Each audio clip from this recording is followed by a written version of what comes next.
আসসালামু আলাইকুম বন্ধুরা, আজকে আপনাদের দেখাবো প্রাগপুরের বিখ্যাত ঝালমুড়ি।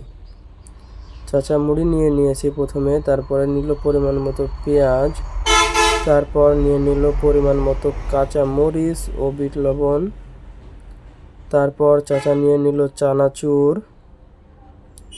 তারপর চাচা নিয়ে নিল খাঁটি সরিষার তেল, সিক্রেট মশলা, সাথে যতটুকু লাগে ততটুকু নিয়ে নিল চাচা। তারপর চাচা দিয়ে দিবে ধনিয়ার পাতা, তার জন্য চাচা কুচি কুচি করে কাটতেছে ধনিয়া পাতা।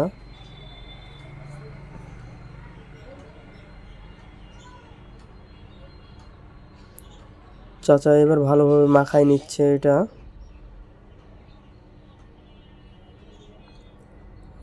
মাখানোর পরে আমাদের পরিবেশন করবেন।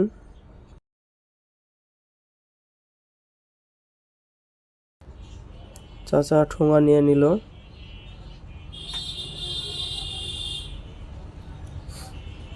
আর এই সেই বিখ্যাত ঝালমুড়ি।